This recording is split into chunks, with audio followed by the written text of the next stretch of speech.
Baishapa, ñande yarata pendero basa. ¿Qué tal amigos? ¿Cómo están? Que Dios les bendiga. A pedido de un suscriptor, hoy tenemos complementos del verbo. Ay, bota belleza de coche de G, quiero que me atiendan. Ñete vamos en baja. Ñete vamos en baja. He hice complementos del verbo. Los complementos del verbo se clasifican en complemento directo, complemento indirecto y circunstanciales. Hoy les traigo el complemento directo. Muy bajamos a sapureva e hice complemento directo. Complemento directo es la que recibe directamente la acción del verbo.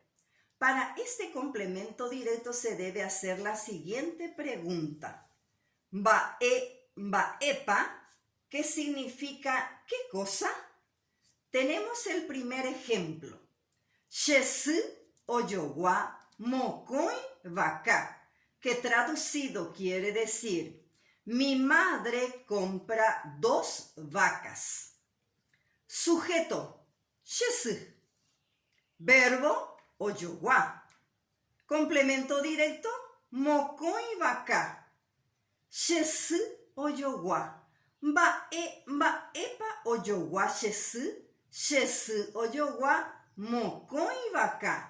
Mokoi vaca, moimbajambo hasapureva, complemento directo.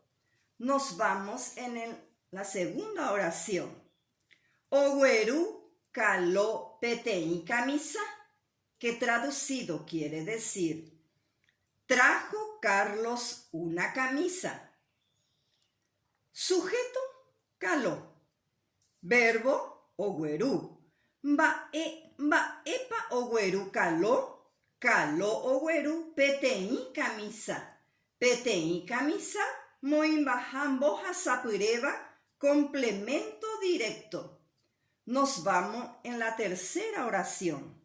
María oyapo hetambuyape, que traducido quiere decir, María prepara muchas tortas.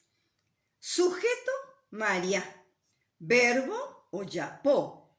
Hetambuyape, moimbajambo hasapureva, complemento directo. Peisha un ame con boepu. Así termina nuestra lección de hoy. Ya yo ya bebé.